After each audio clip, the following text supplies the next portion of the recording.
তো ড্র করা যায়। এরকম বৃত্তের সমীকরণ কি হবে, যে কোনো একটা বৃত্তের সমীকরণ আমরা হচ্ছে লিখবো যেখানে ডান পাশে কত হবে 0 হবে, প্লাস হচ্ছে k ইনটু দ্বিতীয় বৃত্ত।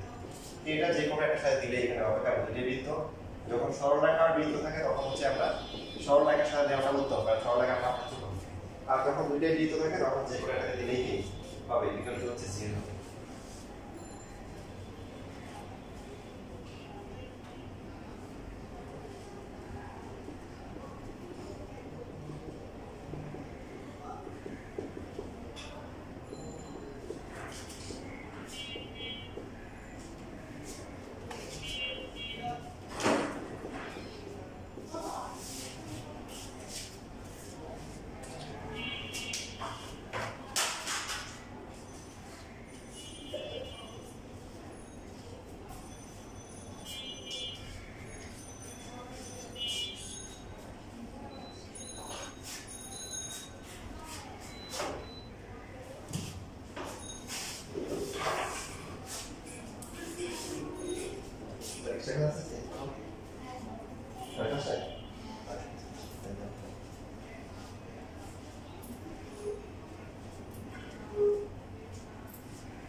না মানে কি শর্টটা কি আসবে বাকিটা কি করব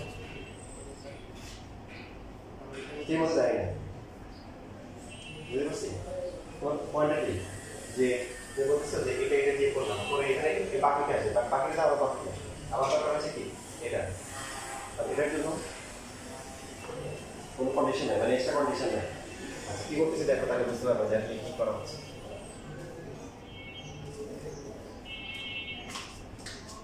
এখানে হচ্ছে হলো যে 1 প্লাস k ইনটু হচ্ছে x square plus 1 plus k into k y square plus হচ্ছে 6x plus k 6 8kx plus হচ্ছে 2y প্লাস হচ্ছে ky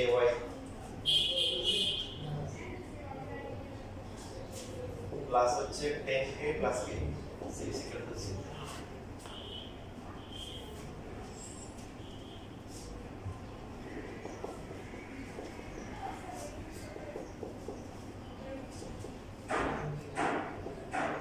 দরকার হ্যাঁ 2 কমন গেলে কত হবে 4k প্লাস হচ্ছে k সেই ইনটু x লেখা যায়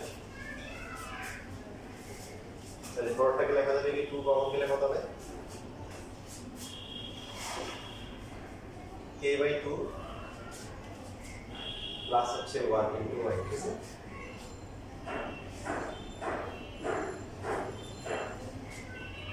প্লাস হচ্ছে 10k plus 6 equal to 0।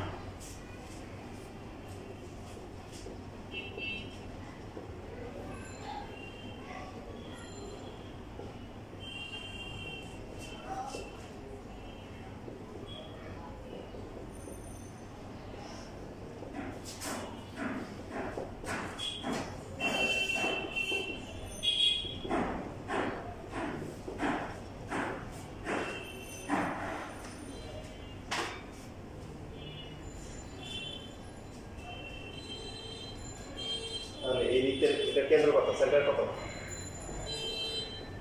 Minus তো ম্যাথ দেখে তো বুঝছেন যে কলেজের টিচারদের এই ম্যাথটা অনেক পছন্দনীয় কেন বেসিক রকম এবং ক্যালকুলেশনও প্যারা কেন্দ্র ঠিক আছে লেখা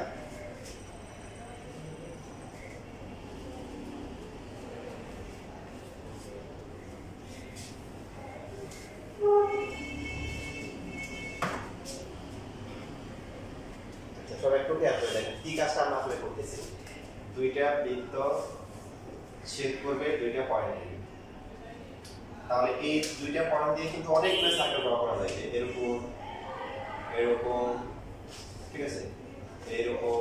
আমাদের লাগবে কি, আমাদের লাগবে এমন সার্কেল যেটা হচ্ছে হলো কি এই যেটা হচ্ছে সারফেস। তা এই টেকনিকটা আমরা কাজে লাগাই। দেখেন বাকি অন্য মধ্যে সার্কেলগুলো যেমন এই সার্কেলের সেন্টার এখানে, এই সার্কেলের সেন্টার আনুমানিক এখানে, কিন্তু যেটা হচ্ছে হলো কি ব্যাস ডায়ামিটার সেটা হচ্ছে হলো কি সেন্টার হচ্ছে এই লাইনের উপর অবস্থিত, ঠিক না? এই যে এই পয়েন্টটা এটা এই লাইনের উপর অবস্থিত না, কেন? কারণ এটা হচ্ছে হলো ব্যাস ডায়ামিটার, এই কনসেপ্টটা এই পয়েন্টটা এই লাইনের উপর কি অবস্থিত। এবার তাহলে আমরা এখানে বসালে কত হচ্ছে 2 ইনটু -4k + 3 ডিভাইডেড হচ্ছে k + 1 আর হচ্ছে হলো মাইনাস মাইনাসে প্লাস হবে k/2 + 1 ডিভাইডেড হচ্ছে k + 1 + 4 = 0।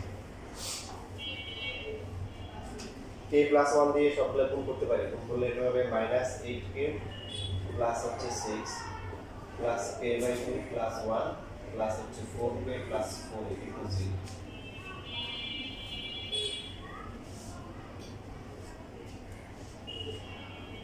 এখন k এর ভ্যালু আসবে -4k আর হচ্ছে প্লাস k/2 প্লাস করলে কত আসবে -7/7k/2 আসার কথা, ইকুয়াল টু হচ্ছে -7, রাইট? -7 না কত আসবে এখানে মাইনাস কত 11 না। সো k এর ভ্যালু বের করা যাবে না, ক্যালকুলেশন করে দিতে পারে, but question is same. So এখানে হবে 22 ডিভাইড বাই কত 7।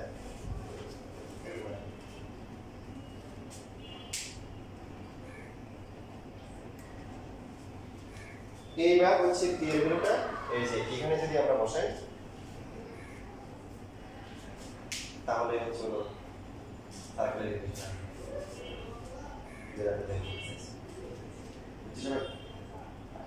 স্যার আমরা যদি এর আগের মতন হচ্ছে ওই কর্ডটার লেন্থ বের করে নিতাম আর তারপর হচ্ছে কর্ড আর দুইটা সেন্টারের যে কানেক্টিং লাইন ওইটার ইন্টারসেক্টিং পয়েন্ট বের করে ওই লেন্থটাকে রেডিয়াস করে তারপর ইন্টারসেক্টিং পয়েন্টের সেন্টার করে একটা সার্কেল আসছে, তাহলে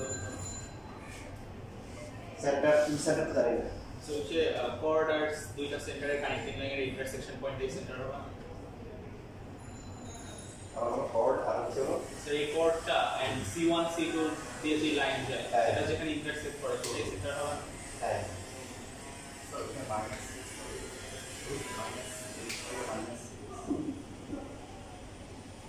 এটা মাইনাস হবে, তাহলে তো এই লেভেলটা চেঞ্জ হবে। হ্যাঁ কত আছে +1 নাকি +1। সো k এর ভ্যালু কত আসবে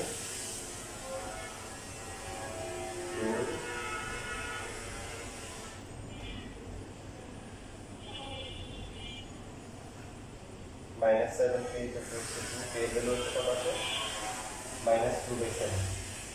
আর যেটা বলতেছো ভেলোসিটি এই যে মাত্র সেন্টার করে যাবে, তাহলে হচ্ছে যে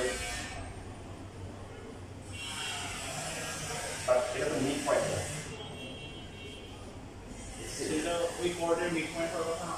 হ্যাঁ এটা mid point, important mid point, তাহলে ওটা সেন্টার হবে না কোথায় সেই পয়েন্টটা এটা এটা সেন্টার। তারপরে এটা কোঅর্ডিনেটস কে বের করব, সেটা হচ্ছে কর্ড আর ওই C1 C2 এর ইন্টারসেক্টিং পয়েন্টটা বের করলে এটা হবে না। আচ্ছা ঠিক আছে, মানে বুঝতে কি বলতে, এটা যদি এই হয় বি হয় এই পয়েন্ট যায় এটা ইকুয়েশন বের করব আর ওই যে সাধারণ যেটা আছে এটা সমাধান করে কি পাবো এটা পাবো, ঠিক আছে। আর আবার এখান থেকে হচ্ছে আমরা একটা যে কর্ডার লেন্থ বের করছিলাম দৈর্ঘ্য, ওটার হাফ টেনে কি পাবো রেডিয়াস মানে ব্যাসার্ধ পাবো। তারপর ওই ফর্মুলা দিয়ে করতে পারি যে x - h whole square plus হচ্ছে কি y - k square equal to a square, অথবা gf মাইনাস a মাইনাস আবার g whole g square plus f square minus c। এটা ক্যালকুলেশন ঠিক আছে। এবার এইগুলো আমরা এখানে বসে দেব, বসে দিতে হবে ওটা করে দে বাসাতে করে নিয়ে আসি, তারপর দেখি যে কোনটা ইজি লাগে, এর মধ্যে যেটা ইজি লাগে সেটা ইজি করি, বুঝছো না? এগুলো দেখো তোমাদের কাজ হচ্ছে সার্কেলের যদি কোনো সমস্যা থাকে সেগুলো সমাধান করা।